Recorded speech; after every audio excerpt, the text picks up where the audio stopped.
സംസ്ഥാനത്തെ വിദ്യാർത്ഥികളെ ചൂഷണം ചെയ്യുന്ന വിദ്യാഭ്യാസ മാഫിയയ്ക്ക് നിയന്ത്രണം വരുന്നു.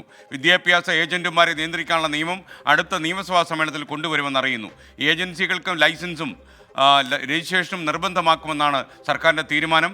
കരട് ബില്ല് തയ്യാറായി കഴിഞ്ഞെന്നും കുട്ടികളെ തട്ടിപ്പിനിരയാക്കുന്ന വ്യാജ സ്ഥാപനങ്ങൾക്കെതിരെ നിയമം വരുമെന്നും മന്ത്രി ഡോക്ടർ ആർ ബിന്ദു 24നോട് സൂചിപ്പിച്ചു. 24 ഇമ്പാക്ട്. നഴ്സിംഗ് പഠനത്തിനുൾപ്പെടെ അന്യസംസ്ഥാനങ്ങളിലേക്കും വിദേശങ്ങളിലേക്കും പോകുന്ന വിദ്യാർത്ഥികളുടെ പേരിൽ സംസ്ഥാനത്തെ വിദ്യാഭ്യാസ മാഫിയ തട്ടിയെടുക്കുന്നത് ഓരോ വർഷവും കോടികളാണ്. അംഗീകാരമില്ലാത്ത കോളേജുകളിലെ പ്രവേശനം, വിദ്യാർത്ഥികളിൽ നിന്ന് ഉയർന്ന ഫീസ് ഈടാക്കൽ, വ്യാജ വിദ്യാഭ്യാസ വായ്പ തുടങ്ങിയ പല ഇനങ്ങളിലൂടെയാണ് ഈ തട്ടിപ്പ്. മാസങ്ങൾ കഴിയുമ്പോഴാകും തങ്ങൾ പഠിക്കുന്ന കോളേജിന് അംഗീകാരം പോലുമില്ലെന്ന് വിദ്യാർത്ഥികൾ തിരിച്ചറിയുന്നത്. അപ്പോഴേക്കും ലക്ഷക്കണക്കിന് രൂപയും പഠനരേഖകളും ഇവർക്ക് നഷ്ടപ്പെട്ടിട്ടുണ്ടാകും. അന്യസംസ്ഥാനങ്ങളിലെ കോളേജുകളിൽ പ്രവേശനം നൽകി വിദ്യാർത്ഥികളെ കബളിപ്പിക്കുന്ന മാഫിയയുടെ തട്ടിപ്പ് 24 ആണ് പുറത്തു കൊണ്ടുവന്നത്. സമാന രീതിയിൽ വിദേശത്തേക്കും വിദ്യാർത്ഥികളെ റിക്രൂട്ട് ചെയ്ത വൻ തട്ടിപ്പാണ് സംഘങ്ങൾ നടത്തുന്നത്. തുടർന്നാണ് ഏജന്റുമാരെ നിയന്ത്രിക്കാൻ നിയമനിർമ്മാണത്തിന് സർക്കാർ നീക്കം തുടങ്ങിയത്.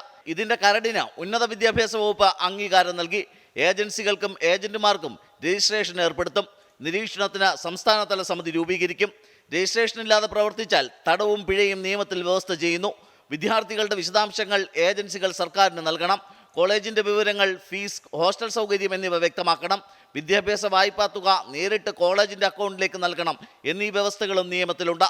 കരട് നിയമവകുപ്പ് പരിശോധിച്ചിട്ടുണ്ടെന്നും കുട്ടികളെ തട്ടിപ്പിനിരയാക്കുന്നവർക്കെതിരെയാണ് നിയമമെന്നും ഉന്നത വിദ്യാഭ്യാസ മന്ത്രി ഡോക്ടർ ആർ ബിന്ദു. എല്ലാ സ്ഥാപനങ്ങളെയും കൂച്ചുവിലങ്ങിടുക എന്നുള്ളതല്ല അതിനർത്ഥം. തെറ്റായ നിലയിൽ, വ്യാജമായ നിലയിൽ പ്രവർത്തിക്കുകയും കുട്ടികളെ തട്ടിപ്പിനിരയാക്കുകയും കബളിപ്പിക്കപ്പെടുകയും ഒക്കെ ചെയ്യുന്ന ഒരുപാട് അവസരങ്ങളുണ്ട്, ഒരുപാട് സന്ദർഭങ്ങൾ ഉണ്ടാകുകയാണ്. ഇപ്പോൾ പല ഏജൻസികളും അതിൻ്റെ പിന്നിൽ പ്രവർത്തിച്ചുകൊണ്ടിരിക്കുകയാണ്. അപ്പോൾ അത്തരം തെറ്റായ നിലയിൽ പ്രവർത്തിക്കുന്ന ഏജൻസികളെ റെഗുലേറ്റ് ചെയ്യുക എന്നുള്ളതാണ് ഈ ബില്ല് കൊണ്ട് ഉദ്ദേശിക്കുന്നത്. ഉന്നത വിദ്യാഭ്യാസ കൗൺസിലാണ് കരട് ബിൽ തയ്യാറാക്കിയത്. ഡിജിറ്റൽ സർവകലാശാല VC ഡോക്ടർ സജി ഗോപിനാഥിന്റെ നേതൃത്വത്തിലുള്ള സമിതിയുടെ റിപ്പോർട്ടിന്റെ അടിസ്ഥാനത്തിലാണിത്. പഠനം കഴിഞ്ഞാൽ ഉടൻ ജോലി ലഭിക്കുമെന്നും ഇതിലൂടെ സ്വന്തം കാലിൽ നിൽക്കാമെന്നുമുള്ള വിദ്യാർത്ഥികളുടെ മോഹമാണ് അന്യസംസ്ഥാനങ്ങളിലേക്കും വിദേശ രാജ്യങ്ങളിലേക്കും ഇവരെ ആകർഷിക്കുന്നത്. എന്നാൽ വിദ്യാഭ്യാസ മാഫിയയുടെ തട്ടിപ്പ് പല വിദ്യാർത്ഥികളെയും ആത്മഹത്യയിലേക്ക് തള്ളിവിട്ടിട്ടുണ്ട്. മറ്റു ചിലരെ തീരാ കടത്തിലേക്കും.